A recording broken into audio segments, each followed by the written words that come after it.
We are getting some breaking news in the investigation into the disappearance of Nancy Guthrie. Hit the subscribe button and press the bell icon. Authorities want the public to accept that several months is a perfectly reasonable timeline for a high-profile disappearance case. They want us to nod along and trust that the silence from law enforcement is simply due diligence at work. But what if everything happening behind closed doors looks far less like careful investigation and far more like a desperate scramble to contain a story that is already spinning wildly out of control? What if the official narrative, polished and carefully delivered through sanitized press releases, is nothing more than a strategic delay tactic designed to buy time for people at the top who have far more to lose than they are willing to admit publicly? Sources close to the situation are pointing to something that sounds more like a blockbuster spy thriller than a neighborhood missing persons case. We are talking about the kind of artificial intelligence technology that was once reserved exclusively for tracking high-value military targets in active conflict zones overseas, now quietly being redirected toward a quiet Arizona community.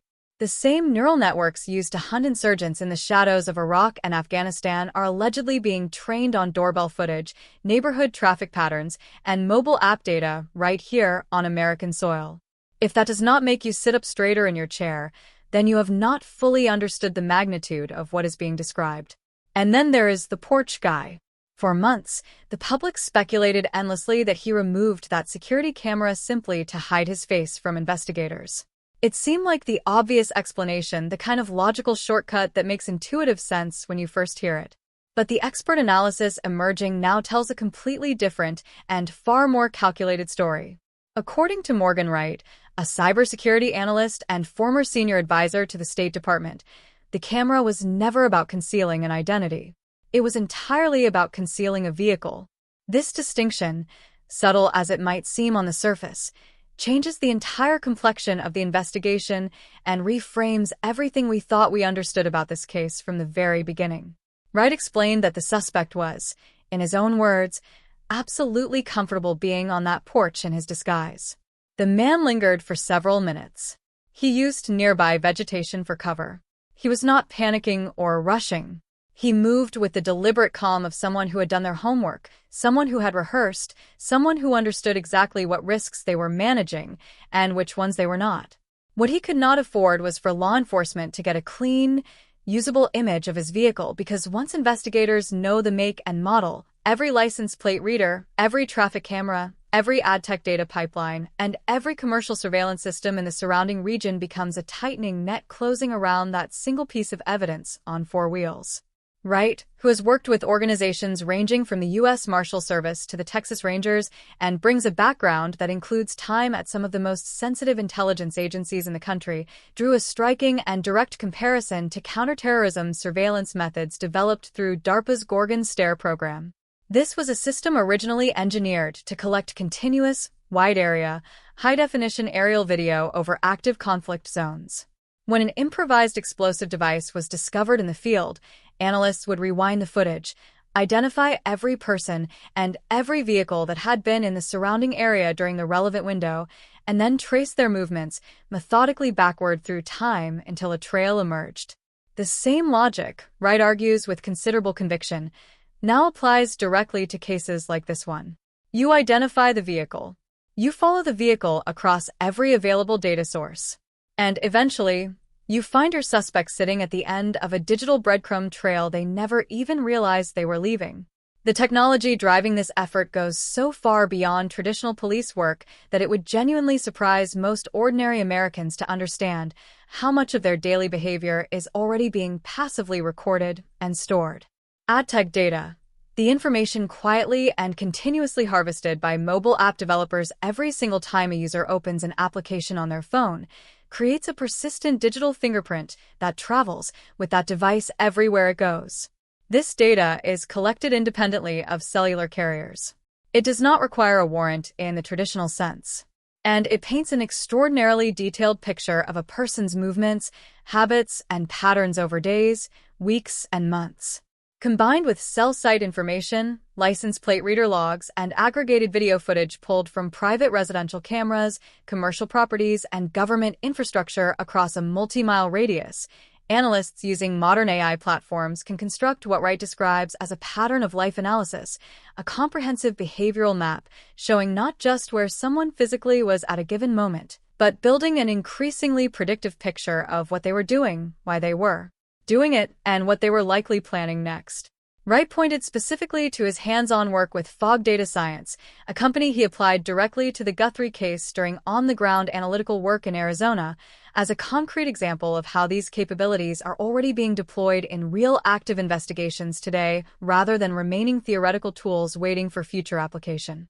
He also referenced what he considers a landmark and deeply instructive moment in the history of American criminal investigation, the D.C. sniper case, where he personally developed a predictive behavioral model suggesting that the suspects would have already had prior documented contact with law enforcement before the killing spree even began.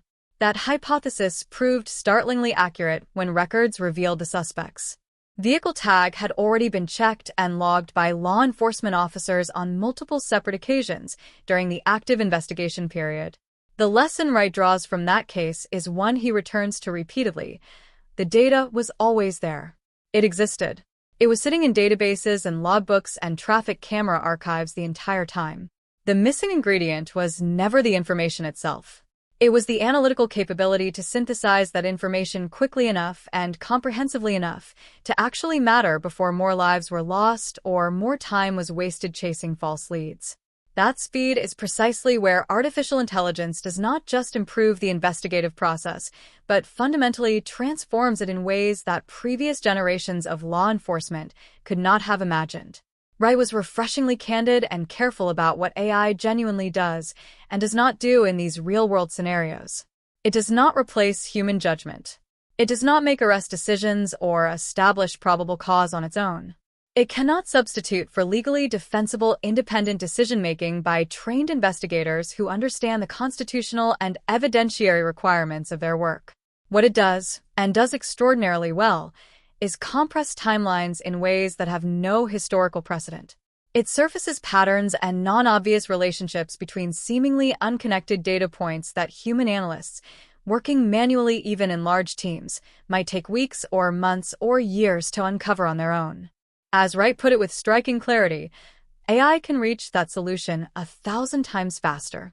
And in a case where cloud storage recordings get routinely overwritten, where physical evidence degrades with every passing week, and where a living person's fate may hang in the balance of how quickly the right question gets asked, that acceleration is not merely useful. It is potentially the difference between finding someone alive and never finding them at all. Wright spoke at considerable length about his ongoing work developing what he calls Holmes 2.0 at the National Center for Open and Unsolved Cases, a structured and rigorously documented AI investigative framework named deliberately after Sherlock Holmes, the fictional world's first private consulting detective. The system relies on carefully engineered structured prompts and deploys multiple parallel AI agents simultaneously, each one assigned a clearly defined and distinct analytical task to process everything from cell site location data and ad tech behavioral profiles to video reconstruction and formal behavioral modeling. Wright described working across both Claude and Grok platforms in tandem, using what technologists call a model context protocol connection to feed information between systems and capture every input and output with full transparency for potential evidentiary purposes. He is not building these tools in a vacuum. He has already applied versions of this framework to active cases in collaboration with federal law enforcement, and the results have been, by his account, genuinely significant. He described one particularly compelling active case involving a subject on the U.S. Marshals' Top 15 Most Wanted list where the AI framework identified a clear and repeatable pattern of safe house rotation. The subject was moving from one location to another on a roughly weekly cycle, never staying long enough to establish a traceable routine through traditional surveillance methods, but leaving behind just enough of a behavioral signature in the aggregated data to be identified once the right analytical lens was applied. That kind of pattern, Wright noted with the measured confidence of someone who has seen it before, mirrors almost exactly the pre-operational planning cycles that have been documented extensively in international terrorism investigations. He pointed specifically to the July 7, 2005 London transit bombings, where investigators later discovered that the four attackers had gathered together with their backpacks at the target train stations just 1 week before the actual attack, conducting a complete and detailed rehearsal of every step of their plan. They did not know they were following a textbook behavioral template. But the behavioral template was there regardless, waiting to be recognized by analysts who knew what to look for. Wright was equally direct and unambiguous about the legal guardrails that must surround every application of these analytical tools if the results are ever going to be useful inside a courtroom rather than simply interesting as an investigative lead. The question of AI admissibility in criminal proceedings, he explained, is less about the technology itself as a concept and far more specifically about whether the underlying evidence was gathered through lawful means and whether the analytical methodology employed can withstand the kind of rigorous scientific scrutiny that courts apply under established legal standards. The Frye test, the same scientific validity and general acceptance threshold that governs the admissibility of DNA evidence in American courts and that continues to exclude polygraph results despite decades of use in investigative settings, will almost certainly be applied to AI-generated analysis as these cases begin working their way through the system.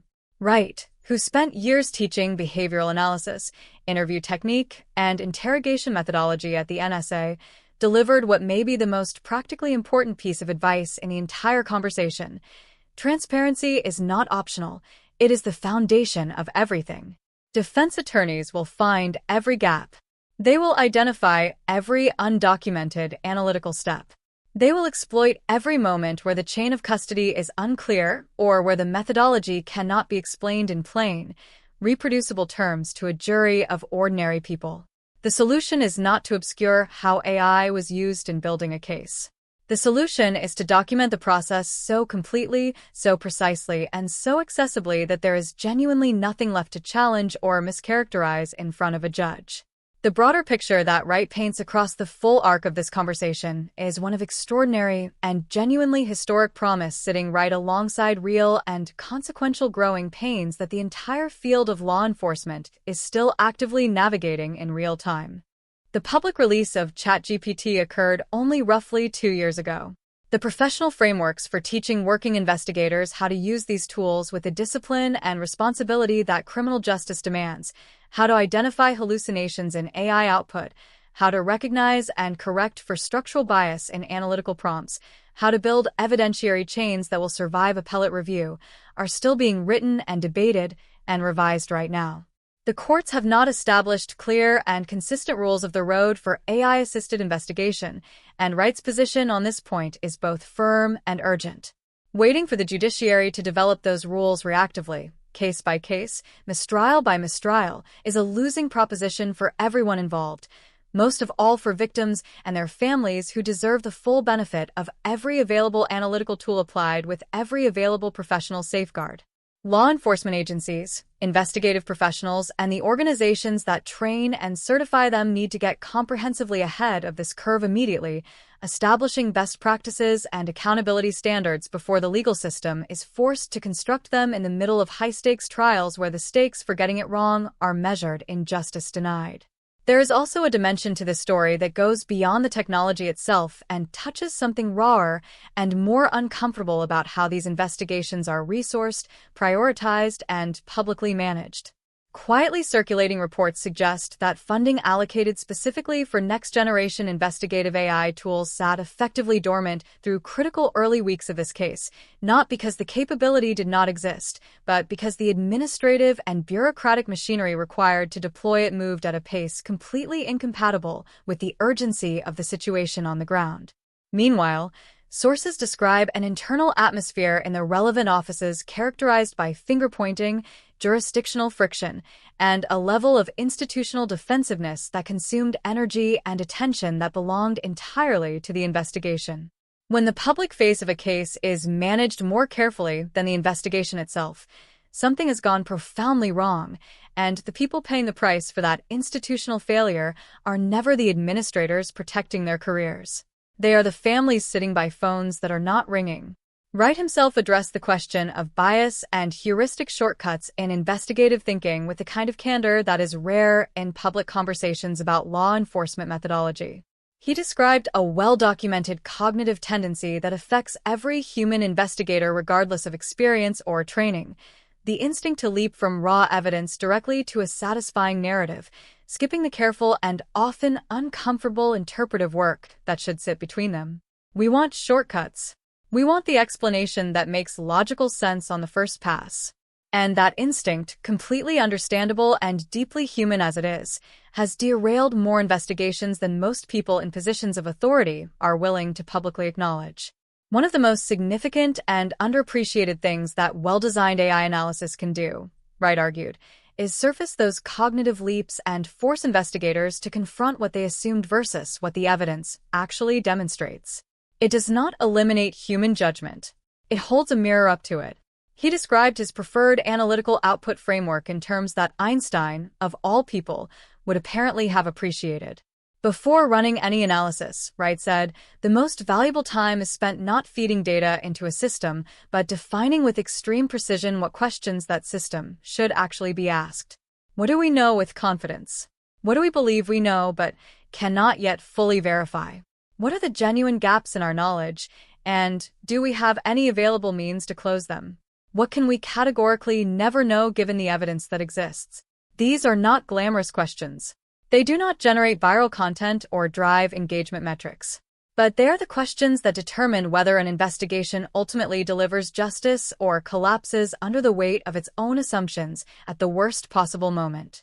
What remains at the absolute center of all of this, beneath every layer of sophisticated technology and bureaucratic tension and media cycle and analytical framework, is a missing woman and a community that has been living with uncertainty and fear for far longer than any community should ever have to.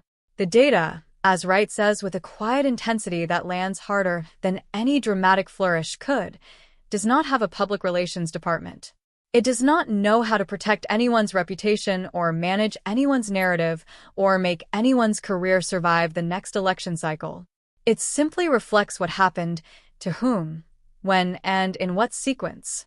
And that reflection, unfiltered and indifferent to the comfort of anyone looking into it, remains the most powerful investigative tool that has ever existed, regardless of how many neural networks and algorithmic engines are layered on top of it to help human beings finally see what was always there.